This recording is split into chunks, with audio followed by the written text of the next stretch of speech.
अच्छी खबर आप देख सकते हैं। इस समय हम कांग्रेस यूथ विंग की रैली में है, जो 24 को लेके बीजेपी के विरोध में रैली कर रही है और बाहर इनकी रैली को रोकने के लिए पुलिस प्रशासन इस समय तैनात है। लेकिन यहाँ पे आप देख सकते हैं लोगों को ये पुलिस की बैरिकेडिंग को धक्का मार रहे हैं जोर से, और उस साइड से पुलिस की तरफ से अनाउंसमेंट भी की जा रही है कि आप ऐसा मत कीजिए, लेकिन तब भी वहाँ पे लगातार धक्का मुक्की की जा रही है। लोगों से बातचीत करेंगे, क्या कहेंगे, क्या कहना है आपका पूरा? विपक्ष की आवाज दबाने का काम भाजपा सरकार लगातार कर रही है। 1700 करोड़ का नोटिस जो हमारे खाते को लेके भेजा है, पीछे वो कैसे बैरिकेडिंग कूद रहे हैं, पीछे आप देख सकते हैं। 1996 का ये केस है और 1400 करोड़ बैंक में 560 करोड़ रुपए है, लेकिन 1400 करोड़ का नोटिस भेज दिया है। BJP, CBI, ED, IT BJP की बीच काम कर रही है। मोदी तानाशाही कर रहा है कि नहीं कर रहा? मोदी तानाशाही पूरी कर रहा है और हाथ की कठपुतली बन गई है ईडी, सीबीआई, आईटी और विपक्ष की इंडिया की अलायंस को दबाया जा रहा है, इसलिए हम सड़कों पर उतरे हैं। तो ये कौन सा तरीका है विरोध प्रदर्शन करने का? अगर मना कर रहा तो आप ऐसा क्यों कर रहे हैं? जी, ये मना नहीं कर रहे हैं, हमने पहले भी किया है पिछले हफ्ते, लेकिन तब तक बीजेपी बात नहीं आएगी, हम लगातार ऐसे ही करेंगे। ऐसे ही करेंगे आप? कानून का कोई डर नहीं है क्या? कानून जो बी टीम ये बन के रहेगी है, सीबीआई भारत में विपक्ष की आवाज को दबा। न्यायालय पे भरोसा नहीं है? न्यायालय पे अभी हम गए हैं, सलमान खुर्शीद जी हमारे गए हैं, न्यायालय पे भरोसा है, लेकिन चुनाव को देश की पुलिस की इज्जत नहीं है। देखिए आप लोग कैसे उनके मना करने के बावजूद भी आप लोग चढ़ रहे हैं। देश की पुलिस की पूरी इज्जत है, हमें प्रोटेस्ट करने का हक नहीं दिया जा रहा है। यहाँ पे धारा 144 लगा दी गई है, इसलिए हमारा ये मोदी की दशा है। मोदी एक तरफा चुनाव हार रहा है, अपनी इज्जत बचाने के लिए वो लड़ाई लड़ रहा है। 400 पार का नारा बिल्कुल फर्जी है, 100 सीटें मोदी की नहीं आ रही, इसलिए विपक्ष को दबाने की साजिश है, उस पर इनकम टैक्स की रेडें डाल रहे हैं। जनता ने भी इस समय नापसंद किया इंडिया गठबंधन, तो उस पर क्या कहेंगे? जनता ने भी इंडिया गठबंधन का समर्थन नहीं किया है, उसको पसंद नहीं कर रही है। आप कैसे कहते हैं? हमने पब्लिक ओपिनियन लिया तो उसमें लोग कह रहे हैं। अभी आप रिजल्ट आ जाएगा आपके सामने, इंडिया गठबंधन पूर्ण बहुमत से सरकार बनाएगा, मोदी सत्ता से बाहर होगा। मोदी तानाशाही करता है? मोदी तानाशाही करता है। अब मोदी अपने इलेक्ट्रल बॉन्ड का हिसाब दे, उन्होंने कितना इनकम टैक्स दिया वो हिसाब दे। मौजूदा मुख्यमंत्री, 2 मुख्यमंत्रियों को उन्होंने अंदर कर रखा है, ये तानाशाही नहीं तो क्या है? आम आदमी दिल्ली में कांग्रेस आम आदमी की सीट शेयरिंग पे कुछ कहेंगे? आम आदमी के साथ कांग्रेस पार्टी खड़ी है, केजरीवाल के साथ जाति की इन्होंने सरकार ने मौजूदा मुख्यमंत्री को इस तरह से गिरफ्तार करना संविधान के मूल्यों के खिलाफ है और कांग्रेस पार्टी इन मूल्यों के लिए खड़ी रहेगी। बहुत बहुत धन्यवाद। जैसा कि आप मेरे पीछे देख सकते हैं कि अभी भी यहाँ पे कांग्रेस यूथ विंग किस तरह से अपना प्रोटेस्ट कर रहा है, अपना बल प्रदर्शन यहाँ पे किया जा रहा है। दिल्ली पुलिस की बैरिकेडिंग के ऊपर खड़े होके कांग्रेस के यूथ कार्यकर्ताओं ने और तमाम लोगों ने, जिनके सपोर्टर्स यहाँ पे मौजूद है, उन्होंने यहाँ पे अपना प्रोटेस्ट शुरू कर दिया है पूरे जोरों शोरों से। और उस समय आपको हम दिखा पाए तो जरूर दिखाएंगे, लेकिन उस समय पुलिस बल तैनात है, उस समय पुलिस की तमाम गाड़ियां, अच्छी संख्या में पुलिस बल उस समय यहाँ उस साइड पे तैनात है, ताकि अगर यहाँ पे माहौल बिगड़े तो उसको वो नियंत्रण में लेके आ सके और किसी भी तरह की यहाँ पे कैजुअलिटी हमें देखने को ना मिले। ऐसे हाँ जी, ऐसे ऊपर के बैठे बैरिकेडिंग के तानाशाही सरकार के खिलाफ युवाओं ने मोर्चा खोल दिया है। युवा मजबूर ही नहीं, पिछले 10 सालों में आत्महत्या करने पे मजबूर हो गया है।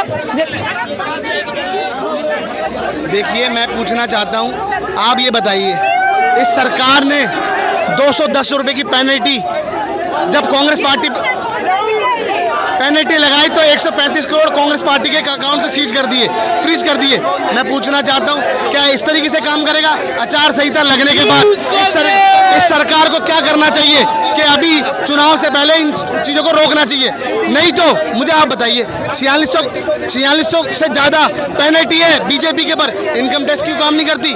ये जांच एजेंसियों का दुरुपयोग कर रही है, ये जांच एजेंसी को दुरुपयोग कर रही है। मगर मैं बता दूं, ये सरकार अब गिरने वाली है।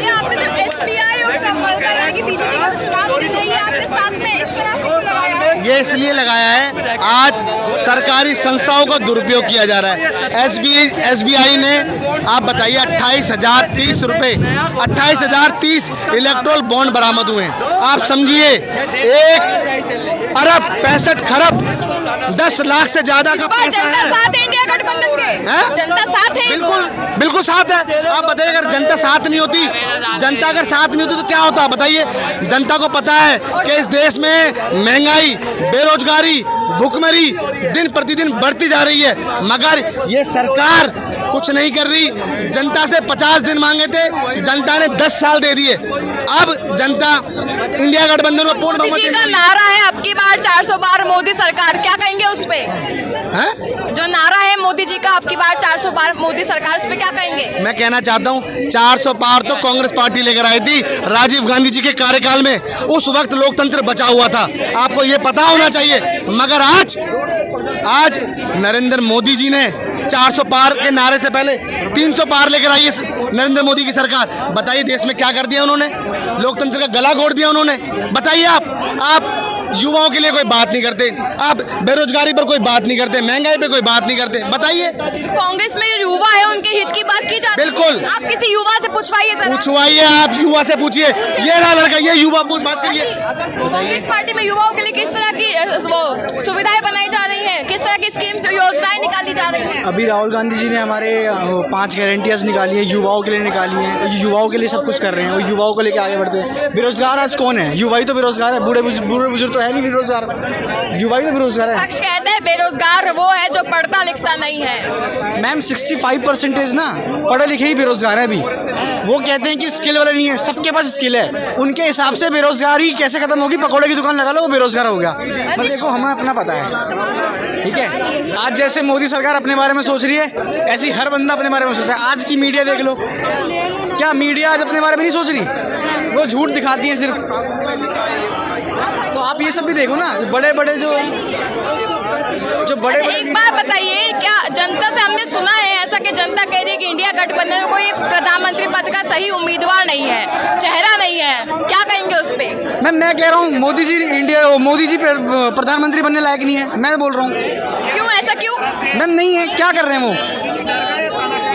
ये क्या है पोस्टर पे, क्या लिखा है? ये है जबरन वसूली जबरन लूट, फिर भी भाजपा को खुली छूट। इसका मतलब ये पहले कांग्रेस को 210 का नोटिस भेजते, 210 करोड़ का नोटिस भेज देते हैं, दूसरी बार 1800 करोड़ का नोटिस भेज देते हैं, फिर बोलते हैं 400 पार हमारी सरकार है। जब भाई तुम्हारी 400 पार सरकार है तो विपक्षी दलों के नेताओं को उठा के जेल में क्यों डाल रहे हो? घबरा क्यों रहे हो? कांग्रेस के खाते को फ्रीज क्यों कर रहे हो, बंद क्यों करे जा रहे हो उनको?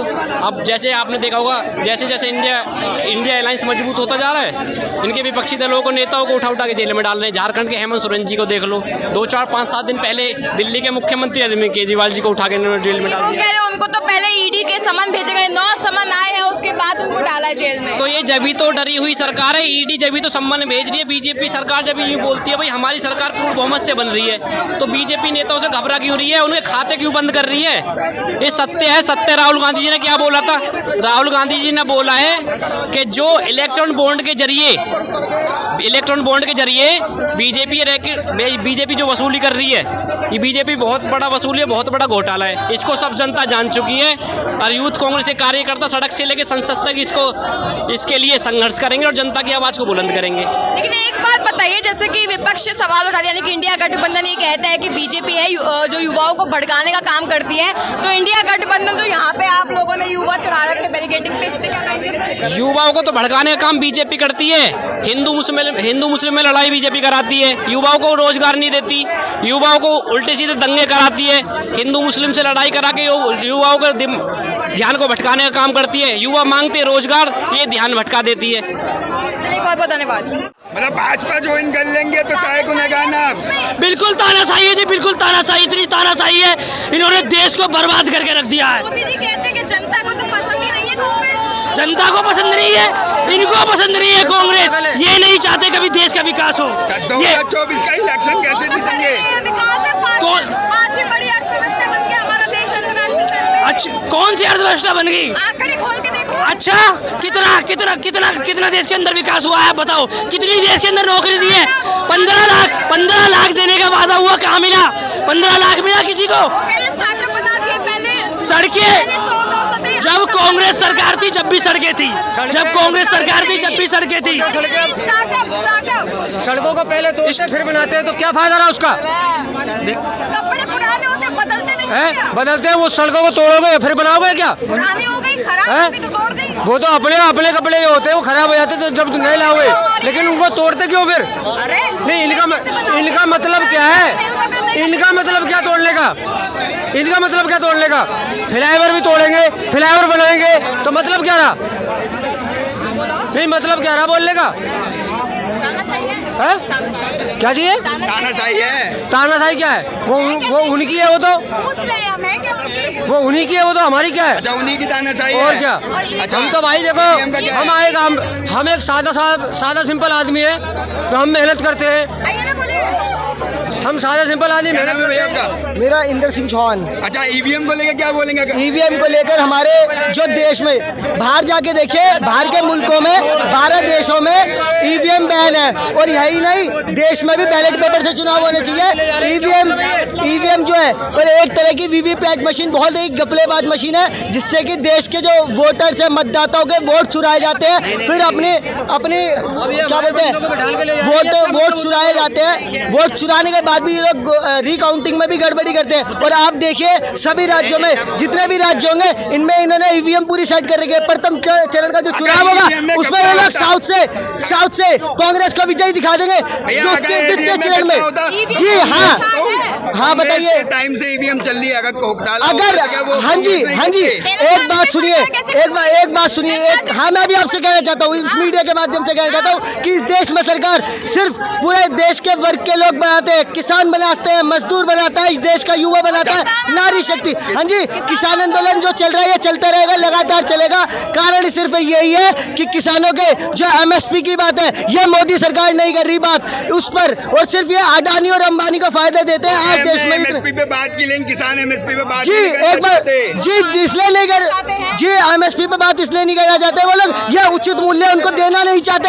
ये लोग सिर्फ अडानी और अंबानी का फायदा ही देखना चाहते हैं। पर लेके हर एक पार्टी का, हर एक सरकार का एक न एक बिजनेसमैन होता है, चाहे अंबानी हो, चाहे जी आप एक बताइए, आज भी ये बताइए, राजनाथ सिंह का बेटा, अमित शाह का बेटा जय शाह बीसीसीआई का अध्यक्ष है, क्या वो बिजनेस नहीं कर रहा बीसीसीआई से? आप एक बात और सुनिए, राजनाथ सिंह का बेटा पंकज सिंह, ये बताइए, यूपी की नोएडा को घेर के बैठा है, क्या वहां से वो वसूली नहीं कर रहा? अवैध वसूली, लैंड माफिया, क्या ये लोग नहीं करते? यूपी के अंदर इतनी लैंड माफिया चलते हैं, क्या आप लोग ये जानते नहीं है? सुनिए ना, राहुल गांधी जी का एक बयान बड़ा चर्चा में है कि राजा की आत्मा ईडी, सीबीआई और ईवीएम में कैद है। बिल्कुल सच है, क्योंकि मोदी डरता है, और इस देश में उसको युवाओं से डर लगता है, उसे किसानों से डर लगता है, उसे मीडिया के सामने आके कॉन्फ्रेंस में बात करने से डर लगता है, उसे नारी शक्ति के सामने, ये मन की बात सिर्फ मन की बात ही रहती है। देश के युवाओं की जमीनी स्तर की क्या बात होती है? नहीं होती इस देश में। देश के युवाओं की समस्या, अब ये देखिए, अग्निवीर योजना लाके बैठे हैं हमारे देश में। लद्दाख में जो सैनिक है, अब वहाँ के सैनिक भी बोल रहे हैं, और वहाँ के जो युवा है वो बोल रहे हैं हम चीन की सेना में भर्ती होंगे। क्यों? कारण क्योंकि भारत देश में इन लोगों ने सिर्फ 4 साल करके, जो कि सैनिकों के बल को, अग्निवीर से फौज में जवान लोग भर्ती रहेंगे सिर्फ 4 साल के लिए, क्यों आजीवन क्यों नहीं? उनका जब तक जीवन है, क्या ये फौजी अपना सर कटा? अच्छा व्यक्ति मिलेगा एक हाँ, मैं आपको बता देता हूँ, राहुल गांधी जैसा इस देश में व्यक्तित्व नहीं है। विश्व में आज तक राहुल गांधी जी की चर्चा है, सबसे पढ़ा लिखा व्यक्ति राहुल गांधी है इस देश में। अगर लगाती है, विदेशों में जाके राहुल गांधी बेइज्जती कराते हैं भारत की। अच्छा सुनिए, आप खुद देखते होंगे, मेम्स देखते होंगे व्हाट्सएप पे, फेसबुक पे। आप इतना जानिए कि सबसे ज्यादा बेइज्जती कराने वाले देश के हमारे नरेंद्र मोदी जी है। और आप गूगल पे सर्च कर दिए चौकीदार चोर है, तो सबसे पहला मोदी जी का फोटो आता है। यह बात भी सच है। और आप किसी भी चीज को उठा के देखें, बेवकूफ डालेंगे तो मोदी आएगा, अगर आप उल्लू डालेंगे तो मोदी आएगा। कितना आया तो शर्त है मेरी, आप गूगल सर्च करके देखो, मोदी डालना, बिल्कुल बेवकूफ देखना, और बेवकूफ के नाम के आगे नरेंद्र मोदी आएगा लिखा हुआ। तो जैसा कि अभी आपने देखा थोड़ी देर पहले, यहाँ पे कितना माहौल गर्म हो गया था। यहाँ पे जो युवा हैं, इंडियन कांग्रेस यूथ जो इनका ये पूरा विंग है, वहाँ यहाँ के युवा कांग्रेस के किस तरह से ये जो बैरिकेडिंग थी, इस बैरिकेडिंग के ऊपर चढ़ के उन्होंने विरोध प्रदर्शन किया है अपना। और सिर्फ विरोध प्रदर्शन से उनका मन नहीं भरा, वो कुछ तो उस साइड भी कूद गए, जिनको अभी पुलिस डिटेन करके लेके गई है, कुछ तो उस साइड ही कूद गए। और इतना ही नहीं, एक मज़े की बात ये देखिए, इनका पोस्टर देखिए, ये देखिए, जबरन वसूली जबरन लूट, फिर भी भाजपा को खुली छूट। ठीक है, और देखिए ये बीजेपी का टैक्स टेररिज्म इनकम टैक्स ने कांग्रेस को थमाया 1800 करोड़ का नोटिस, भारतीय युवा कांग्रेस। अब इस पे क्या कहेंगे आप? एक तरफ जहां भाजपा एनडीए ये दावा करते हैं कि अब की बार 400 बार मोदी सरकार, पूरे इस तरह से मोदी जी आके दम भरते हैं, विश्वास भरते हैं युवाओं का, उनको साधने की कोशिश करते हैं, उनको तमाम परियोजनाएं देते हैं। वहीं दूसरी तरफ इस तरह का यहाँ पे आपको प्रोटेस्ट देखने को मिला था। मैं आपको सच बताऊँ तो ऐसा प्रोटेस्ट हमने आखिरी बार किसान आंदोलन का ही देखा था, क्योंकि बीजेपी का ऐसा कोई प्रोटेस्ट हमने देखा ही नहीं। और अगर होता भी तो इतना तो हम कह ही सकते हैं, जितना अभी तक हमने उनके प्रोटेस्ट देखे हैं कि बैरिकेडिंग के ऊपर चढ़ के, दिल्ली पुलिस की बैरिकेडिंग के ऊपर चढ़ के इस तरह का प्रोटेस्ट करना थोड़ा शर्मनाक ज़रूर रहा होगा उनके लिए, बाकी उनको महसूस हो ना हो, लेकिन वो अलग बात है। लेकिन गलत था ये, क्योंकि आप राजनीति में कुछ करो मत करो, लेकिन दिल्ली पुलिस की इज्जत जो आपने यहाँ खराब करी है बैरिकेडिंग के ऊपर खड़ी हो गए, वो बहुत गलत किया है। खैर, हम आपको तमाम जानकारी से आप पहुँचाते रहेंगे। बंदे रहिए मेरे साथ सच्ची खबर पे।